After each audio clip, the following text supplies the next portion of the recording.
good evening, everyone. It's great to have people back in town. I'll tell you, it's been a lonely time here without you, but I know it's not a very pleasant time, but it's good to have people back here, and we appreciate your patience stuff while you were away. Couple of things before we get started.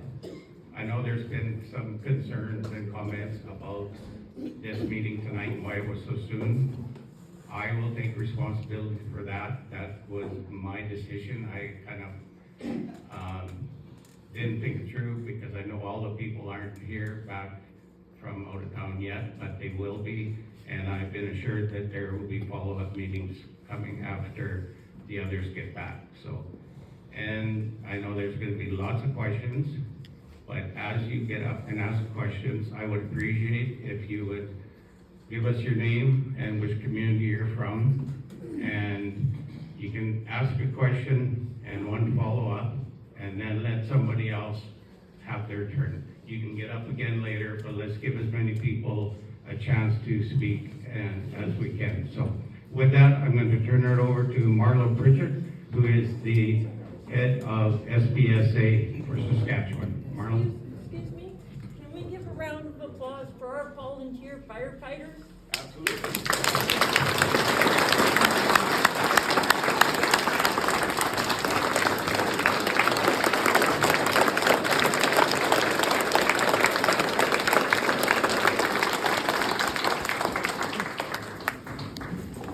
That's very much deserved for them.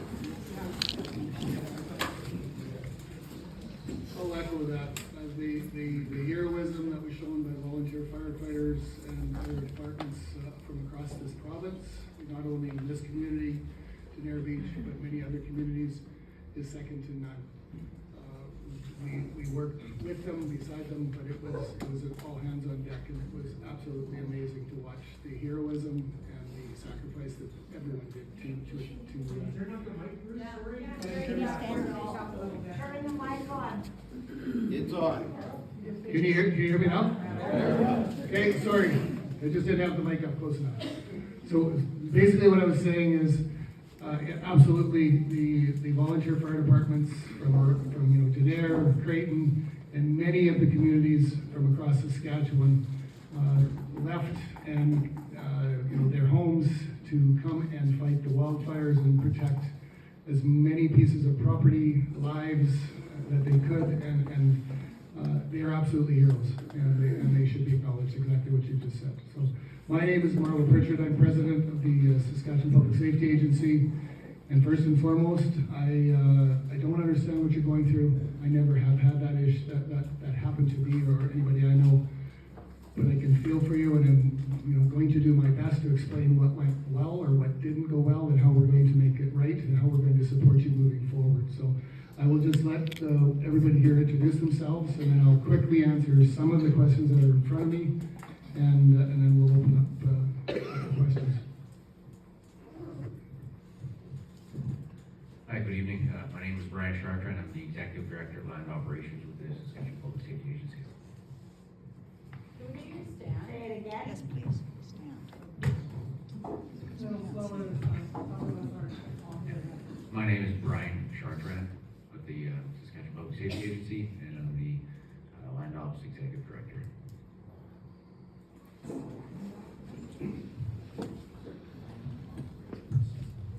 My name's Lyle Proctor-Pets. I'm and good luck spelling that. I'm the Emergency Services Officer for the Northern Response Area for SPSA.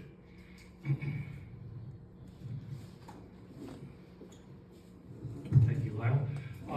Good evening, everybody. Great to be here with you tonight. My name is Devin Exner, so I will be the Wildfire Recovery Team Lead. So as we continue to start to regrow, rebuild, I will be leading that team for the province. Hi, I'm Noel McMenna. I'm the Executive Director for our Provincial Disaster Assistance Program.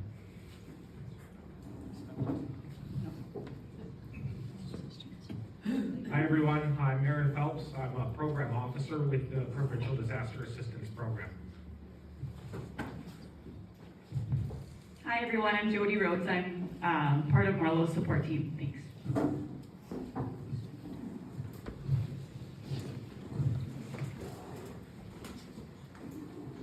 first, and I'll just go over some of these questions that are in front of us. First of all, I acknowledge that the system that we had built to support the quick turnaround for checks did not get out as quickly as they should have or could have. But I can tell you that absolutely everyone that was entitled to money will be getting it. There are a team that is coming out to Creighton, and they're on the road right now. They will be in this community for the rest of this week, starting tomorrow. There will be more checks coming into the community next week. So we will get those checks out, both the $500 check that Premier Mo announced last week, as well as the food security checks that will be going back to the date that you guys evacuated, or those that are in the room that evacuated. So I'm just going to quickly go over a couple of the questions. Most of them are the ones in front of me are to do with the money, and like I said, those checks are coming out. They will start to be distributed tomorrow, right through till Friday, and then we'll be moving some more into next week. I'm just going to go quickly through these questions. Another question is in regards to disaster zone cleanup. We are going to be meeting in Genera Beach tomorrow. Both Devin and myself and leaders, we're going to identify what that looks like. We will be taking that back with the project management team, working with environment, and moving that as quickly as we physically can to work with the community, help with that cleanup, and move into the next phase of recovery and resilience and rebuilding. So I don't have a timeline. We've got to get an understanding of what is required. I can tell you that it does take some time. When we look at other communities that have had this across Canada, some of them would take a long time. That's not our goal. Our goal is to turn it around as quickly as possible so that you can get back into your communities as fast, as safely as possible. So there are going to be a number of steps. It's not going to be a 24-hour, 48-hour, or even a 2-week process, but we will definitely assist the community and whatever we can do to help expedite that cleanup.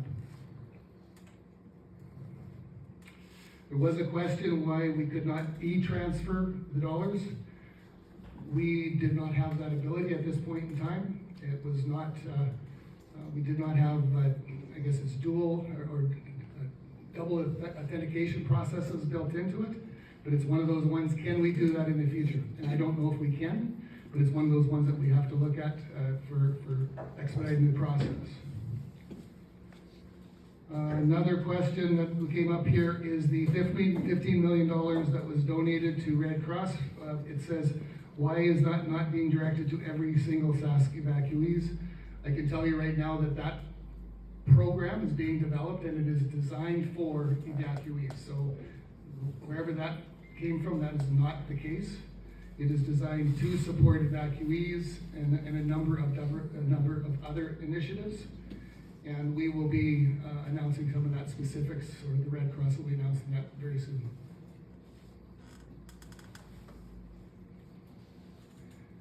Another question was in regards to the per diem or the food security, what the value was.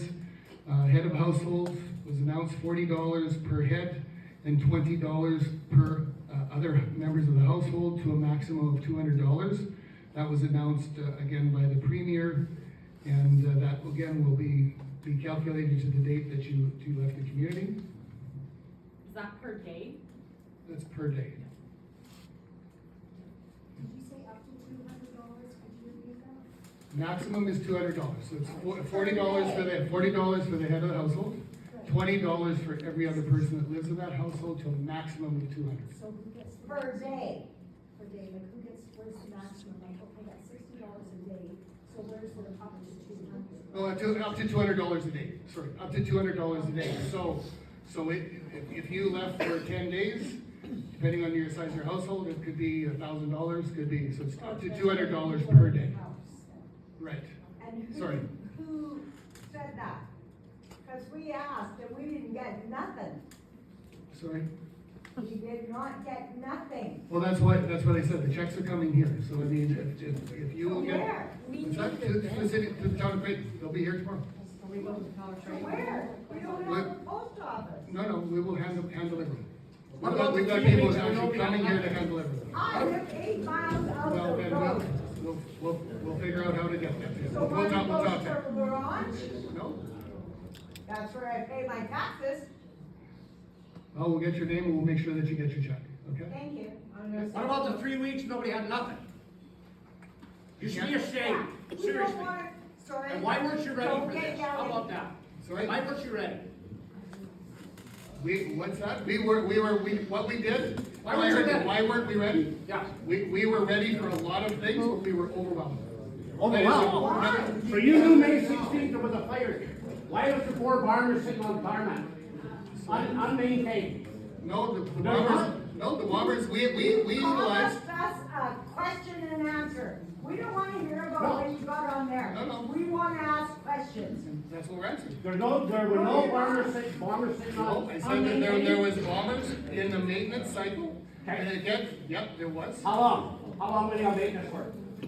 The ones on the structure, they would have been for months, weeks. Yeah, so why were they here? Months. But we also utilize our compacts, which are partnerships across Canada, across the United States. And we brought in 2 bombers to replace those from Quebec. We brought in 2 from When did you Alaska. send help here? When? You don't know? I don't have it in front of me, I'm sorry. You should. You should have. Why don't you have it? You should have. I'm gonna give it to Lon. Okay, I'll make an explanation, please. Let's show some respect and not interrupt. Why? We You want never to answered one of my questions. I'll answer your questions. You gotta give me. Give her the mic. Let her talk. let her talk. Okay, guys, I'm gonna try not to cry. I just wanna say that there's a lot of questions for us to ask and have answered, and they need to be done in a respectful way. I will hold on to that, and Jake, I will make sure those are all answered, girl. I've got a lot of information. I've been on the phone with Jordan McPhail all day today. I'm going to ask them in the right way, I promise you. Just let them say what they're gonna say. I know there's so many of us in here that are hurt. We were hungry, scared. It was bad, okay? Totally broke. Totally broke. I've been on with so many of my clients trying to help them, but I know Jake, I had to come home I know who was helping your house, Jake. I was on the phone with them to make sure they did that, and I messaged you when I did. We have all been trying, and so we just have to hear what's going on without screaming and yelling at each other, or we're not gonna get through this, and there's some real questions that need to be answered tonight, and we need to get the answers, and we won't do that if we're all just arguing. So if we can just let these guys say what they're gonna say, then they're gonna give us the opportunity to come up here and ask our questions and say what we need to say, and then we're gonna have a lot more answers than if we just continue to shout. Okay. Thank you.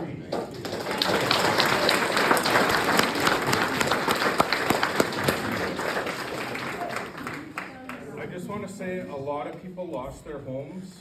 I know people are frustrated, but there are people here that want answers. And the only way we're going to get that is in a respectful meeting. And if you can't do that, But I don't wanna hear their questions. please leave. I don't want to hear what they have to say. Jake, everyone, you got to respect everyone else. You still have your home. I do, and I'm grateful for it because you gave it out, and Blaine gave it out. You guys didn't. Yes, but we can't have outbursts in the meeting. We all want answers.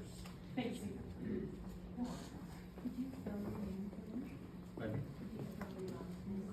Okay, I knew that was coming. PROKOPETZ. PETZ.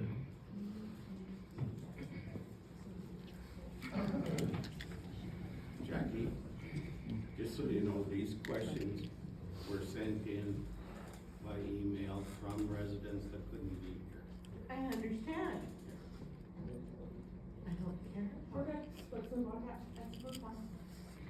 Okay, so first off, I was in Denner Beach helping with the base up until about May 30th, and then I timed out and was gone, unfortunately, when this incident occurred. However, I've looked at the notes, I've talked to people who were involved with it. The wolf fire was started by lightning, it wasn't man caused. It got almost about 5-10 hectares the very first night. The fuels are very dry. The relative humidity was around 32%. That's bad enough during the day. When that happens at night, that just leads to explosive conditions. Next day, the crew went out. They got caught in an entrapment. It took the helicopter to bucket to get them out. There was literally flames on the side of the machine when they evacuated. The tanker drip. At the same time, we had the point fire going up in Pelican Narrows and another fire called the Pelican 2, which was immediately on the doorstep of the community of Pelican Narrows. So it got prioritized. We did send resources over there. We still had resources on the Wolf Fire. The air tankers, when they got the call from the crew in the helicopter, did divert over to the Wolf Fire. At that time, the winds kicked into about 80 kilometers an hour. The skimmers were on site over that fire when it approached the community. There was just nothing they could do about it. The fire was going too hot, too fast. If those skimmers have even tried to drop anything on that fire, it would just evaporated. They're not super tankers. They're water bombers. And you know what, when you get extremely hot temperatures, what water does, it evaporates. Those tankers couldn't do anything. The best thing that they could have done was realize that they had to get out of there. And that's what they did. Why wasn't there any sprinklers set up? At least try something. It was a time factor. You guys had time. Nope. You guys took your eye off the fire. May 16th to June 2nd is a long time. You had time, you took your eye off that fire. Yeah. And yeah, I agree with you, and that fire did get large. It was actually going from north, or from south to north towards the granite fire. But again, a couple of days later, when that wind switched, that's when we ran into trouble. Okay, Lauren. For 2 weeks. I wanna know why, you know, the lack of inexperience there, why that happened. Those right from the top, the FPO, to the supervisor, to the base support, to crew leaders, to crew members, they were overwhelmed. You had the opportunity to hire experience and you guys chose not to. And we needed people with experience. Okay, I can only hear one, my hearing's not the greatest, so I can only hear one person. And that fire, we knew it's going into that budworm there, and that's explosive within seconds. And I called it, I told Addison, you know, and where was that experience, guys? Where? You guys decided not to hire the experience. Let's let him answer that question. I wanna hear the answer to This that is my question. area, I know this area. Well, I understand, Lorraine, and I you know. and I go back a long ways. Hey, not You- only that. I'm answering her question, okay? Let me get to it. We go back a long ways, and yeah, you're one of the most experienced person on that base right now. Where was And it's unfortunate, but the hiring practices, we can't pick I know senior we people can't, because they simply aren't applying. But She applied, he had something against her, Mr. Chartrand, that I dealt with her stress. Oh, I understand, and I've talked to her about it as well. where is the experience though? Like, you knew Addison and Tyler were overwhelmed and out of class. Where was the help then? You sent Lyle, great, but we needed more. Right? Yeah, Do you and- agree? In No, this and- entire province, you can say there was no other experience that was sent in. When you consider what else was going on in the province, I know the shoe fire was big. the shoe fire was big. I was asked to go to Denair, and that's what I did for as long as I could. But the conditions out there, nobody had seen this, ever. I know it's. 3 weeks prior to all of this happening, I was sent down south, and I saw the exact same thing in Poplar. Poplar never burns, and I was driving up to fires where there were black plumes. I swore it was spruce, I know our and it was drug Poplar. code is low and But- everything is extreme right now, Yeah. but we need experienced people to lead this. It's And gonna I- happen again. I totally agree with you, but it just, the personnel that are applying for these jobs aren't senior people. We're just filling bodies at this point though. We're filling it with the ones that have applied. And why is that right not doing that? there's lots of factors. What are the factors? We're not the employer of choice anymore where we used to be. Mines pay a lot of money. Trust me, I've been asked. I just about went. You're looking at a seasonal job. A lot of people can get full-time jobs. It's the nature of the business. Can I ask the next question? Or Go ahead. are we done? Oh, I'm sorry. That gentleman back there put his arm up first. Yeah, well, I'd like to know, like, for the morning meetings prior to the fire hitting the air, we go into the meeting and the SPSA officer would ask us what our feelings. There wasn't even a concern about the wolf fire. And then 2 retirees come back onto the boots on the ground. He does one flyover and he comes to the hall and says, forget about putting our resources from Denair to help at Creighton. He says that wolf fire is gonna be on your doorstep in 2 days. We had 2 days to prepare with the little supplies we had in town because there was no provincial equipment left at the fire cache. And we were on Facebook trying to get help from agricultural sprinklers and stuff, but like, how do you guys look yourselves in the mirror when your people that have been put in charge of that have to have retirees that are watching from the sideline join the game again? And then assess it and tell us the danger that's presenting to our community. We'd have been caught with our pants around our ankles had Merv not have come back with that flyover results and lay it to us straight. All we could do was build a fire guard north of the town. We couldn't affect what come across the lake on the islands. But, like, I don't know, you guys let us down. There's been sprinkler Let us systems down. set up. Well- We have one question. Why? I came home early. I live out the Hans Lake Road, 106. I came home early because I'm not part of Creighton. I'm Larange. So I got to come home early. I came home Thursday, Friday. The fire started across the highway. I called 911. I called the RCMP. Nobody helped till I put it on Facebook. Then people came. Only our friends. I want to know why. Why? Nobody was watching our house. You put sprinklers running and we couldn't get them going. I watched on my cameras when I was out of town. They put the sprinklers up.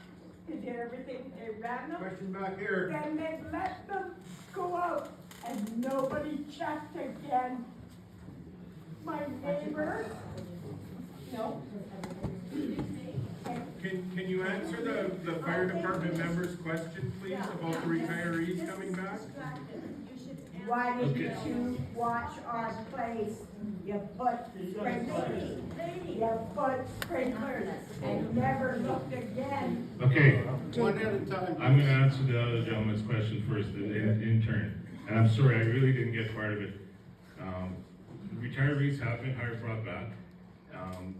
And they've been a great help, especially somebody that, the individuals we have here, the local knowledge and the fire experience they have has been huge. And I'll agree with Lorraine, they are young firefighters and they do need experience. They're getting it now. Unfortunately, it's an expensive lesson. But the retirees, those retirees are working out very, very well for us.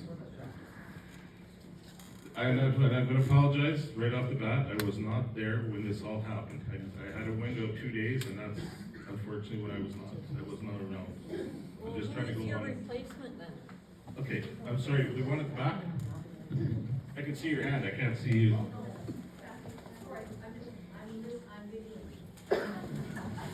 There you are. Go ahead. Oh, I'm sorry. Okay. June here. Yeah. My question is if you were there and if you're having trouble hiring people and you're not inexperienced, those are the things I heard you say. Why didn't you call in federal help? Sorry, Jim, can you ask that question again? Speak up a little bit. He said that, I understood him to say that, they have trouble hiring or retaining staff. They're inexperienced and you were not there during a critical time period, maybe, whatever. why did you not call in federal help? Actually, I wanna add to her question because it was gonna be mine. I think I had my hand up next and I wanna actually Okay, specifically good, ask no, her. add to it because. We can't hear you. No microphone, we can't hear. Yeah. Basically, we're asking why they didn't ask for federal help if they didn't have enough firefighters and they were inexperienced and all of the things that he said went wrong. So we're saying, why didn't you call in help? I have a little bit of order to my questions and they're gonna cover a bunch of No, yours. no. So knowing that the fire was moving closer to Denair, what value protection equipment was set up in Denair and where? Okay, I'm gonna have to plead my ignorance on that one because I don't know. This is an important No, question. no, this way, because the day that I had left, that fire was not a threat to Denair Beach or the Foran mine, which we were looking after as well, or even, Before you left, why didn't you help set it up? the portage by the 106 That was highway. my question. That fire was just creeping along the day I left, so I don't know. There were values protection units put on cabins along the Hanson Lake. protection mean? So I'm gonna back this up one step because I don't know how many of you are in this room who are in this situation for the first time, but I am. So the group that is sitting in front of us is the SPSA, and they are in pursuit of our mission. Sorry, wrong one first. They are functioning as Saskatchewan's provincial public safety organization. The agency collaborates with municipalities and First Nations to bolster the resilience and capacity of local communities in responding to emergencies. Its goal is to enhance the safety of Saskatchewan residents and evaluate public safety standards across the entire province. In pursuit of our mission, we are committed to safeguarding and protecting the people, property, and resources of Saskatchewan. It is achieved through strategic partnerships, coordinated planning, education, prevention, mitigation, response, and recovery efforts. The dedicated staff of the SPSA adhere to the core values that include accountability, collaboration, excellence, innovation, and service. I have more questions and I think that it's just gonna answer everybody's questions, so I'm just gonna keep going. The first one, accountability. Our very first question we haven't been able to get an answer to. It's a little bit disappointing, but I wanna give you the opportunity to have more answers for us. I have about 10 people here with me today who have allowed me to ask their questions if it's a concern that I'm taking more than 2.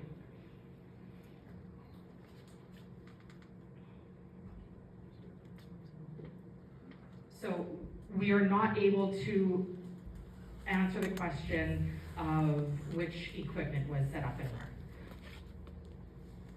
Did we have type 1, 2, or 3 crews working on our fire? There were both type 1 and type 2 crews on those fires. We do not utilize type 3s until they're in what we call a mop-up situation. It's been explained to me that type 1 and 2 are experienced fighters who know how to fight fires that are actually flaming. They're not the mop-up crew. So 1 and 2 is what I was looking to hear. You declared a provincial state of emergency on May 28th with the understanding that from there that you could request federal backing and deploy resources within 24 hours. What happened? Federal resources for boots on the ground are equivalent to type 3 firefighters for mop-up. I have met with the Brigadier Generals prior to the response. They also are able to bring in equipment such as camps and tents, which we had made a request. I can't remember the date, but we did make a request for that. But the resources that... Was it before or after our houses burned? In regards to the cabins? The assistance, the federal assistance. I don't know.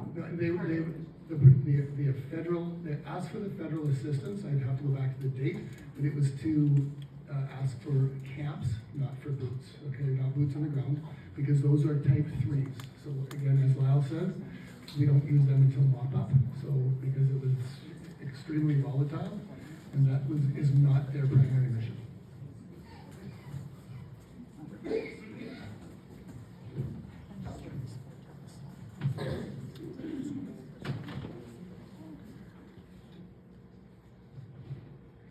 the SPSA feel that you were the ones making the decision along the way here? Did you feel like you were supported provincially, federally, that you were providing us with the resources that our crews needed in order for you to do your job?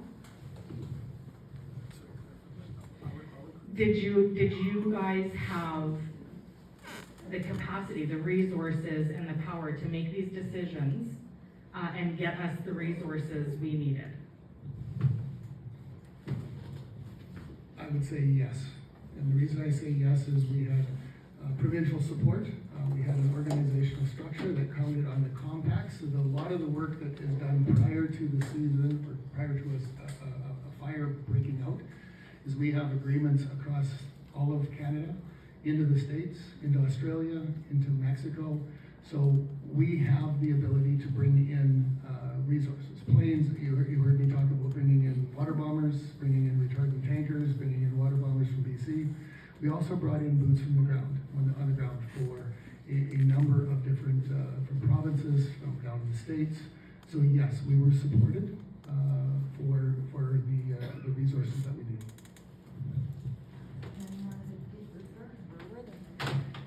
So the reason that was important is because we either have to deal with the SPSA to get accountability for what has happened, which they just took accountability for. So the SPSA on video today just stated that they had everything they needed from the government to offer us the assistance that we needed. And it didn't happen. Correct. They had support. Rhonda, yes please. Hi, my name is Rhonda Rubicki. I lost a home of 26 years in Denair Beach. So I came here today for some answers, and so basically, and correct me if I'm wrong, but so basically you're saying you couldn't hire more experienced people, like so you kind of take who you get, and so someone like me and many others in here who have lost homes, what do you say to us with that? Like what do you say to somebody like me? Like, sorry, you couldn't hire better people? Like, what can you say to somebody like us here right now, today? Especially when the experience did apply for the job and was turned down. In 15 years, I'm not gonna lie, I know my area, and you chose somebody else over me, Brian. Okay, first and foremost, I can't speak to specific hirings because that occurs, but what I can say is Rhonda, I don't know what you're going through.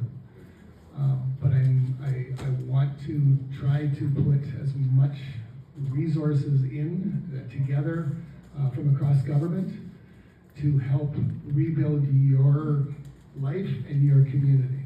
Is that going to happen overnight? No. And I know sorry is not what you want to hear, nor is that. We want somebody accountable. You know what? I understand stuff happens, and I get this came out of nowhere. I get all of that. I guess what I want to know going forward from here is, are things going to change? Like, are you maybe going to look at your hiring process? Is something going to change? Like, it's already done for us. Like, woulda, coulda, shoulda. I get that. I don't like it, but I get it. So going forward, what's going to happen from here? Like, are you guys going to learn from this? Like, is there going to be like some other protocols put into place? Like maybe pay to train people. Like, I'm a healthcare worker.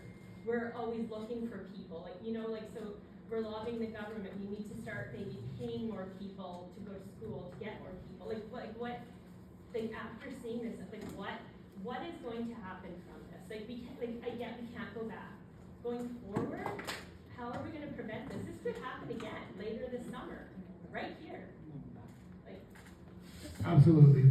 There's always lessons to be learned on any situation, and especially one like this tragedy of this wildfire. So of course we're going to look at our processes. We train our firefighters, our type 1s and type 2 firefighters. You're right, experience, you earn that. That comes with years and years and years of experience, like Lyle and Brian sitting beside me. But we'll be looking at all of our processes. Where can we strengthen them? Where can we improve it? Another one that we're really going to have to look at, and I think this is as a province, is how do we get the fire smarting equipment out to your communities, our communities, before something like this happens. I mean, there are opportunities, you read out the mitigation aspect. There needs to be a lot more, especially in the urban interface, we have to put a lot more effort into that mitigation effort because, as you said, Rhonda, this could happen again. And so we really, really need to invest collectively on how do we improve that so that we can minimize or at least mitigate future events like this. People wonder why there weren't more sprinklers, like there was no setup in plan. The fire took over Denair Beach at one section and it burned 300 homes. And our guys got pulled out for their safety. I would like you guys to stipulate that our guys who pulled out, they were actually told they had to leave to save their lives because they're carrying some guilt and they shouldn't be.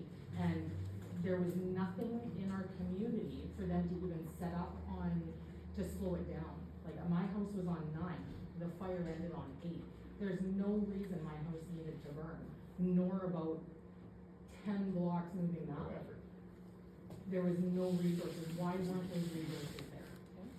You're talking about sprinklers? Is that what you're talking about? Okay. Because I can tell you, and I've talked to our ERT who worked with the Denair Fire Department, and you're right. Everybody had to pull out for their safety. The information that I've heard is that once the Ember storm came over, they started to have spot fires. Some of the structures started. As I understand it, everybody was still doing their absolute utmost best to protect the community, and I want to absolutely recognize the heroism of that. But eventually, I don't know what the number of it, but there was too many structures, and the egress point or the evacuation point of getting out of the community was threatened. And for, again, going back to exactly what you've read about earlier, it's about lives first. But that didn't answer my question. The sprinklers, the extra resources that could have been within Denair Beach set up to cut it off at least at some point. They were. Why weren't they in the fire cache? Yeah. I mean, what's the point of having that building there? They had to leave. This much I understand. There was no equipment in the fire cache anyway. That's right. There was no equipment in the fire cache. So this is my question for you guys for that purpose. Is why. You guys want straight answers. Yeah. Absolutely, we do. And I just, before we go into that, I would like you to explain what a category 6 fire is so everybody has the same understanding of what we were dealing with.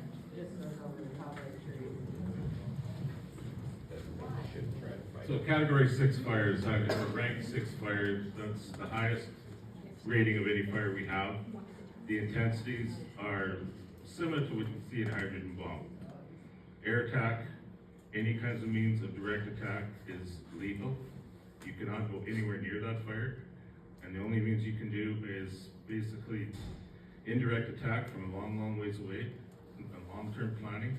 And in this situation, that fire was too close. So when did it What date become? did they go into category 6 prior to getting to their beach? Exactly what I was just going to say. On which day did you realize it was a category 6? At what time did you realize it was a category 6? And at that point, what was put into play to prevent it from doing as much damage as it did? Okay, again, just to repeat, I wasn't there. Okay, one at a time, let him answer the question. I But was. he wasn't there. He has the information, he just can't see it firsthand, so he's telling us he wasn't there so that he's doing what he's been doing.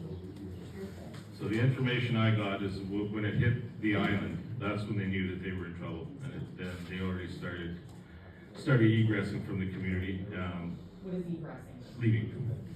And as the day progressed, that was at something like 10 o'clock in the morning, and the winds only got worse and stronger as that happened. And that was the day that the burnover occurred. Which was. So when our fire crews were told that they should leave prior to this, there was hours before this, were they given any instruction? Were they supported externally, internally, locally by anybody and told we should set up sprinklers? We should pull all of our resources from this area where they're gonna do no good and move them over here because we're dealing with a fire we can't fight? Or were they left to man lives that were not manageable and put their lives on the line because they had no guidance. Okay, so they were working with the ERTs, and the guidance was to get out. That we didn't have time to do the sprinklers. They were lining up. From what I understand, the ERTs were setting up for the lines of defense, and when that fire approached, and they hit that trigger point where they had to get out, that's all the time they had. Okay, over there, Lyle. Lorraine? I request through my FPL, I requested a 200-man cash on the 26th. I was on days off and Lorraine, why don't you come up and use the mic? Yeah, use the mic, please. I asked for a 200-man cash on the 26th. Go up there. And I was told by Tyler that he couldn't put in the request because our director told him nothing will be filled. And I requested equipment, and that new support girl was not adequate for this position, and I told her we needed more equipment, and asked her to put it in order. But again, I was told, by my director that I couldn't get from my FPO, that the director said I couldn't get my equipment, and we needed more equipment. We had 11 sprinklers in our cache. 11. Okay, so for those that didn't hear that, Lorraine is saying that she did make a request for a 200-man cash on the 26th, I believe. Thank you. So then, but because of that, that request was subsequently denied, and I'm only assuming that was probably because our provincial resources were tapped with all the other fires that were going on. I'm just guessing. I'm not going to. And I appreciate Lorraine's experience. I mean, we go back. We've both been on Type 1 teams together, and I trust what her knowledge. If we don't put in the resource request, there's no record that we did it. And I told them to do so, and they told me we were told no, not to do it. Yeah, no, absolutely. You did what you were supposed to do, and I totally appreciate how you're mentoring those younger staff, and you do have young staff at your base. But and what you did was appreciated. Unfortunately, that order just didn't go through. I know. Why? Okay, Bev, you had a question? Well, just back up a bit. You said that you had everything you needed to deal with the fire. Well, why was an Air Beach up to 10 local firefighters? They're not bush firefighters. There are local volunteers, sons, brothers, husbands, stuff like that. There was no support for them at all? Like, I don't understand that at all. That's my big question. There was support in the fact that they were working with our ERTs, which are the emergency response team. They were working hand in hand. How many? Like boots on the ground? Yes, they're very good firefighters. They also are competent in structural firefighting, just as your crews are. Creighton and Danair were both given an 8-man crew. Is that correct? I don't believe we had an 8-man crew when they did. How do you know? I've been told by Jordan McPhail, who looked into this, that Creighton and Danair Beach were given an 8-man crew each to assist with this fire. So the assistance you're saying was an additional 8 people. We were burning entirely all around us. We had 8 extra people sent to us. 8. How many altogether? My name is So she just said that she put in an order for 200 cash, and then you responded that your resources were stretched so thin across the province that you couldn't fulfill that, but you didn't call in extra help. Where's the level of intelligence in that, please? Okay, I'm only assuming that we were out. That's only, and I'm not trying to defend our depot or anything like that. That's just my assumption. And when that depot hits a certain level, they will make a request out of province for additional equipment. They've done that in the past. I honestly, I can't answer what Lorraine's asking, other than I really don't know why that cash didn't go through. That's my question. Who can answer that question? Please put them at that table.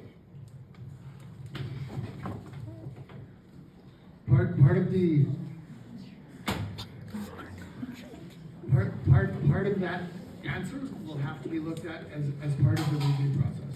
Because I can tell you that we did ask for resources from out of province, not only the planes, but people and equipment as well.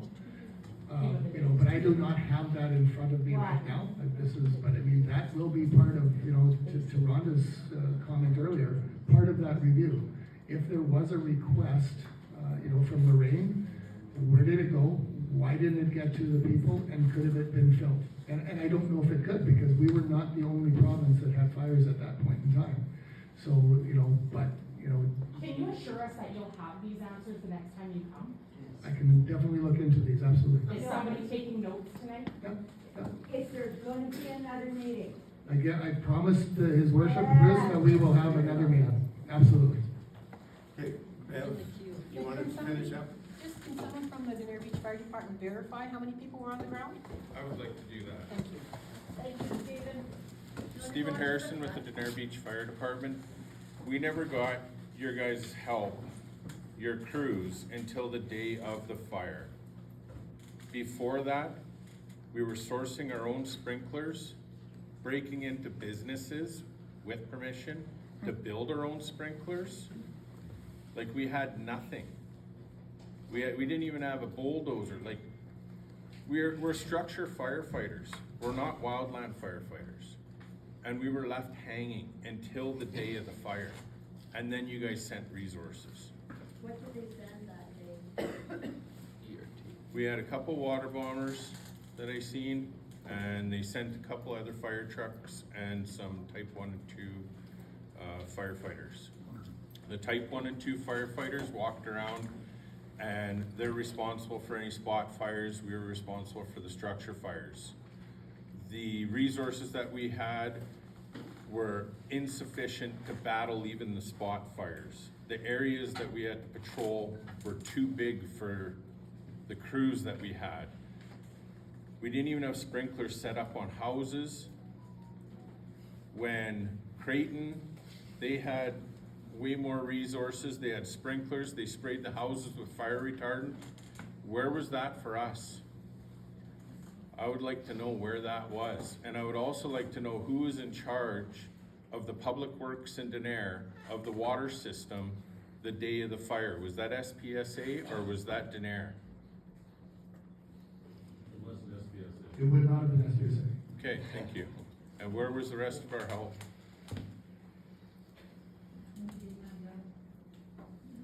I'll have to take that question away, because I can tell you that we deployed the resources as quickly as we became, you know, aware that the threat has changed. To Lyle's point, you know, 24, 48 hours before that, it had not started that run, and that 80-kilometer-hour winds changed that very, very quickly. I do know that we moved resources. Did we move enough of them? Obviously not. But I don't know how many resources would have taken to stop as I've been told, I was not there, you were, but the ember storms, the spot fires, the 60, 70 kilometer-hour winds that pushed that fire from island to island right into the town. You know, it was absolutely a firestorm. That's all the way I can explain it. The command and control you talk about, that is definitely part of that review. Is there something better? We did move, as I talked about earlier, we had volunteer fire departments from across Saskatchewan step up to help not only your community, but many of your communities. And we moved them into this area as quickly as we could possibly do that. Where would I find a list and dates and of all the resources that were provided, asked for, denied, and who is in charge? Where would I find all that information for this fire? We'll have to pull that together. Okay. I'm sure we'll have that. Okay, I'd appreciate that. I will look into that. Okay, over there. She had a question there. All right, I think everyone here needs some solid data. So far, you guys haven't been able to provide solid data. There's been sentences, but can we get, and we deserve, and everyone in this room and everyone who can't be here deserves to know how many crews were sent to Denair Beach to fight the Wolf Fire? How many fire trucks? How many sprinkler units? And what day? So if you don't have that data in front of you right now that you can provide to these people, when are you gonna provide those solid numbers of what was on the ground for support for the Wolf Fire? Secondly, how many structures were lost in Danair Beach? We've all heard the news. It was a great answer. How many houses were lost due to the Wolf Fire? So not an answer of, well, this many vehicles, this many cabins, this, that. How many houses were lost due to the Wolf Fire? How many businesses were lost due to the Wolf Fire? And how many cabins were lost due to the Wolf Fire? Do you have that in front of you today? That fire tore through this community 20 days ago. So if you do not have that in front of you right now, you have some serious questions to answer. So can you answer those numbers right now? Last number I heard, I don't have that form in front of me, but that the verification process was complete. The last number that I remember was 277 dwellings or homes that were lost. But I will get that number for you because the verification team has completed that. So you don't have that tonight? No, I'll have it for the next meeting. Or I will get it as soon as I can. Okay, that needs to be given out. 300 and a 412. Okay, over here. When was the Wolf Fire first reported? What day? May what?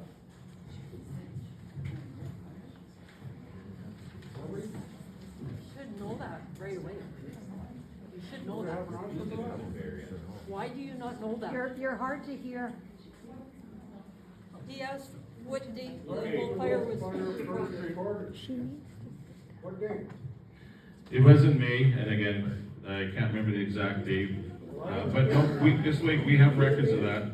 We can provide the date it started, the cause, when it was detected, and what was deployed. We just don't have that information right in front of us. Send somebody that knows something here. Come on, you guys. I guess the question that's a very good question. The question was here to get some answers. His worship wanted us to come here. We did not know what was to be, what we should be bringing. It was a really about. Oh, wow. You never worked for in your life. That would be a great start. Yes, absolutely, and we've got PDAP people here to talk about the finance, how we can rebuild. We can talk about the recovery phase and how that can go. But if you're talking about specifics, we're gonna need to pull that together, and we will get that. This is what this freaking meeting was for. Sorry, I'm not planning to yell today. It's really hard for us to move past into the part you're asking us to discuss without actually getting the specifics. There's a whole process. What you guys should know a lot better than us, because this is your job. There is a level of grieving you're supposed to do. You have to grieve things at a certain level. We need answers. I have a lot more questions for you guys about which disaster relief funds are coming in, specific dates that you guys are going to come back, because we've lost trust in you. You guys have all lost our trust. You did not provide anybody with what they needed when they were evacuated. You did not provide our guys with anything that they needed to fight this fire. And you have not come here tonight prepared to answer any very realistic, expectable questions.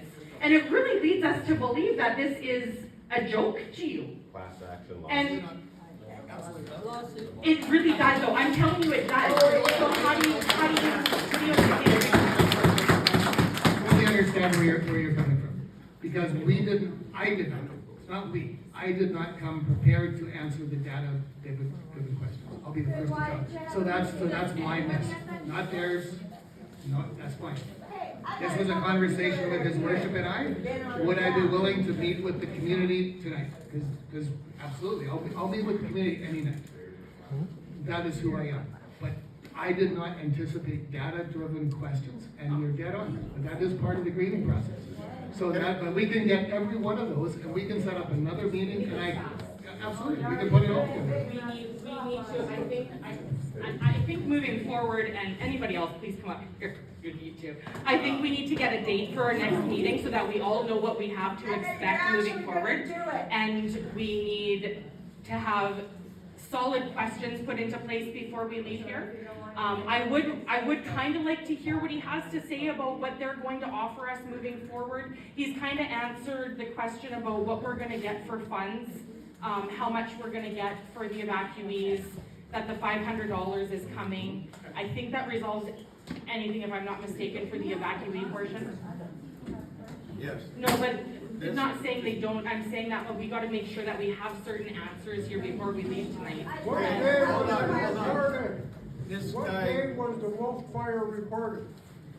We'll get you that information. I'll give it to you now. You just didn't bring it to us today. They're looking it up right now. Well, he's looking that up Because May 22nd, off my jack on a misclave shore, the only cause in the sky was smoke from Wolf Lake. We drove by 2 days later to go to Saskatoon for business, and there was no water bombs, no helicopters, there was nothing around. The miners from Florida were trying to cut it out. They're not firefighters. Where was the damn water bombs? That is a good question. I mean, it should have been water bombs at the beginning when it was small and controllable and not in that jet, but jet. All right, at the back corner there, Cindy? I think when I'm kind of listening to everything here. Yeah, there you I'm thinking, when I hear everything here, it all sounds like a lack of communication. Am I picking that up? Yeah, that's right. Okay. Lack of communication. Okay, so I think that's the first thing that we need to figure out is how the evacuation process starts, where it begins, and where it goes from there. Who's responsible for the first 72 hours? Is it our municipal office or is it SPSA? That's one- SPSA. Okay, right from the get-go. Okay, that's good to know. Now, my other question is, when I spoke to the municipal office of Hudson Bay today, I was informed that they sent your office an email 3 or 4 days post-evacuation, offering Creighton and Tenere Beach evacuees food and shelter, enough for approximately 300 people. There was no reply from your office. I also spoke with the municipality of Weyburn today and was informed that at any given time, they had up to 40 empty hotel rooms at various times during this evacuation. What is the process of communicating with municipal offices with the day-to-day accommodations available? Because I read so many people who were out of pocket, they maxed out their visas, they had no money, they had nowhere to go. So as this was shifting and rooms were becoming available, whose job is it to notify our municipal office, I'm assuming? Whose job is it to notify that, hey, if you're sleeping in your car, you've got 12 people in a 2-bedroom house, there is accommodations for you here. And it needs to be fluid, it needs to be constantly changing as the situation is changing. And is your office committed to providing us that information? And how does that work? Thank you for your time.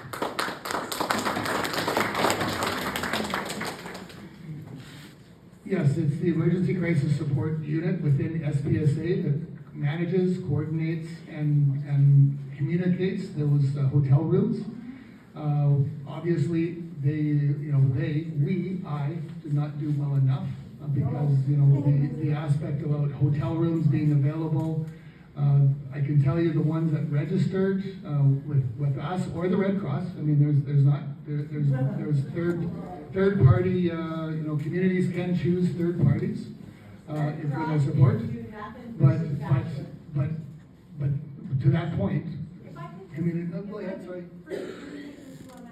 I did watch your video with a press conference, and in that press conference, you had stated that I think you provided accommodations for 142 people. There were approximately, or 172, forgive me, I don't know the exact number. There are approximately 2,000 people that were evacuated from Creighton